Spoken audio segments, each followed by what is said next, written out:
this time, let the record reflect, all 15 jurors have returned to the courtroom. Everyone may be seated. Thank you. All right, ladies and gentlemen of the jury, what I need to talk about first is, before we announce who the alternates are, we've already done the draw here this morning. Is there any juror that's having any problem right now as far as sick or not able to continue serving? Just want to make sure before I let you know about. You weren't raising your hand, you were just doing the back of your hair. Okay, just making sure over there. Who these three people are going to be, I'll announce here shortly. But I also want to tell you that you're not finally excused yet. And let me read the rule on recalling alternate jurors. The court may require alternate jurors to remain sworn and subject to recall after the jury retires to deliberate, provided they have been properly admonished. If recalled, the court must ensure that an alternate has complied with the admonition. If an alternate is recalled after deliberations have begun, the court must instruct the jury to begin its deliberations anew. Alternate jurors shall be recalled in the same sequence in which they were excused. So, whoever the three people are, the same admonitions are in place. Do not discuss this case with any of the jurors. Do not let anybody talk to you about the case. If anybody attempts to talk to you about the case, I need for you to immediately report that to me. And you're not to finally make up your mind until you've gone into the jury room and considered what your fellow jurors have to say about the case. Of the 12 jurors who will be selected, the bailiff will be collecting cell phones and smartphones because you can't have any type of distractions and can't be doing any research. He's got a telephone number that he's going to give you, and primarily has given you all, that in case let your family know if there's some type of emergency that happens today, we'll get an alternate in here. The last thing I want is somebody having a child that got hit by a car and you can't be there. So I want them to immediately contact that number and we will get you there, okay?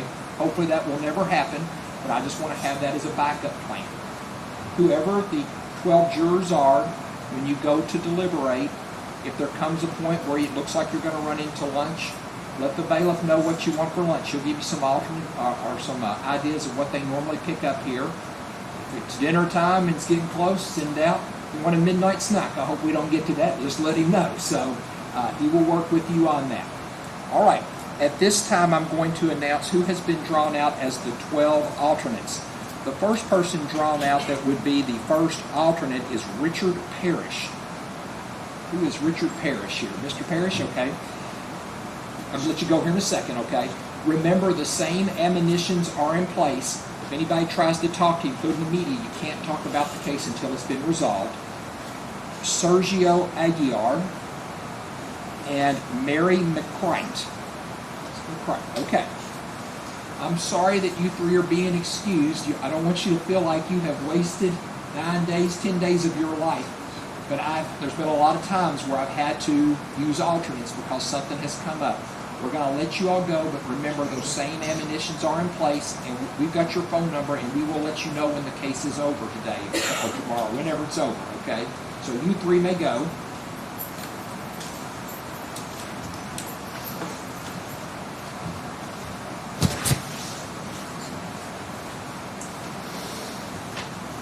For the 12 jurors that are remaining, these are the original instructions. The bailiff will be bringing those in with you. You will know the originals because I have signed those, and the verdict forms are attached.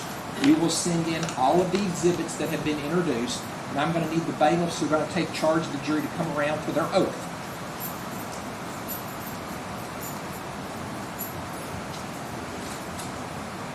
You all will raise your right hands for me. Do you swear or affirm that you will take charge of the jury, that you will not allow them to separate, that you will not allow anyone to communicate with them about this case, and you will not attempt to do so yourself? I do. Thank you, guys. All right. Harris, here are the instructions. Brandon will give you the exhibits. You may go with the bailiff, lock at the door as you want lunch, or you reach the decision and let him know. Bring your notebooks here.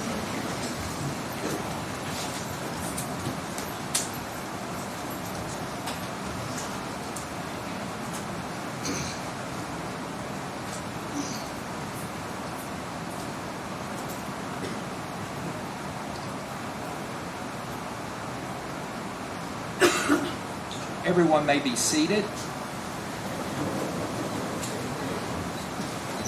One thing I want to talk about first, I don't have any idea how long this jury will be out, but one thing I want everybody to be thinking about is when they reach their verdict, the court expects everyone to remain respectful and quiet in the courtroom. There's not to be any outburst, there's not to be any cheering, booing, no noise at all. And let me explain why. These people have been listening for 10 days. They're trying to continue with their life at the same time. They've got families, they've got jobs, they've got responsibilities, and they're being paid $12.50 a day to sit here. And when I began this trial, I told everybody that everybody that comes through the courtroom is entitled to a fundamentally fair trial. And whenever we have human beings involved, no one is perfect, and neither are these jurors. And I've had cases before where there's been outbursts in the courtroom, and I had one that was really bad, probably about 5 years as a judge. And somebody started approaching the bench, yelling and screaming, and I looked over at that jury, and they had horrified looks on their face. And the bailiffs had to drag this person out of the courtroom. The person was in a holding cell and was beating on the wall so hard that the cameras were shaking in the room. And after that trial was over, I felt compelled to talk to those jurors to find out how that experience was for them. And it was awful talking to them. Some of them told me that they sat in their car crying during lunch because they thought they had done the wrong thing. Some of them told me they couldn't eat their lunch. They're human beings like everybody in this courtroom, and they're going to remember this trial in these 10 days, and it's not going to be easy for them in that jury room. So I'm going to make sure everybody's respectful of these people because they're doing the best they can under the circumstances they've been given. So like I said, when they come in, I expect everybody to be respectful, whether you agree or disagree with whatever their verdict is. I know there's a lot of tension in this case. We've had outstanding security throughout this. I can't say anything other than the Warren County Sheriff's Department has been outstanding. Darren and the Administrative Office of the Courts, your staff has been outstanding. They're going to have certain requirements when this case is over about how people are going to exit this courtroom, and we're just trying to keep everybody safe. That's my main thing, is keeping everybody safe. I know the media would like to have cameras outside this courtroom, but that's going to stop people, and I don't need words exchanged, and I don't need problems. So they're going to come up with ways to get people in and out of the building. I expect everybody to comply with what security does. I'm not having any role in that. They're the security people. They're the people in charge of that. So I'm going to have them make the decisions on getting everybody safely out of this building. As soon as we have a verdict, we'll let the attorneys know. I don't know if you all want to, if y'all going to stay in the building or walk down the street. If you want to give me cell phone numbers that we can contact, if you want to be close by, I'll be glad to do that too. Yes, sir. So once we have a decision, we'll let you know. So I'm going to show courts in recess until the return of the jury's verdict. Judge, can we approach? You certainly may.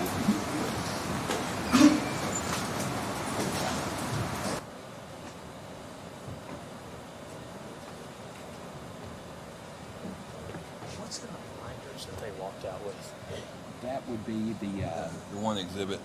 one exhibit. You want to gather those up? Yeah, I would It's been object. introduced in there. I would. so- I mean, obviously, I don't object to the one that's Okay. introduced, but I don't think they should all have a binder. There That's was a binder that they had.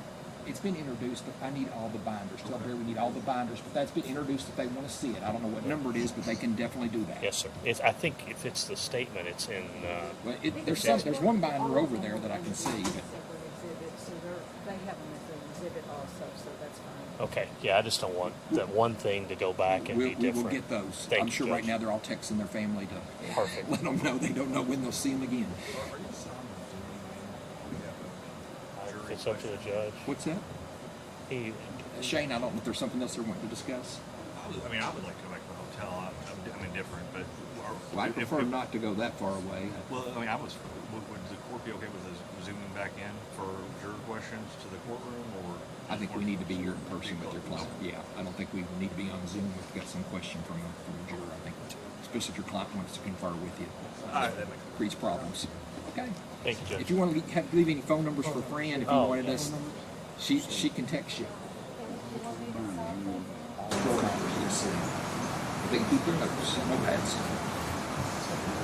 Okay, Brandon.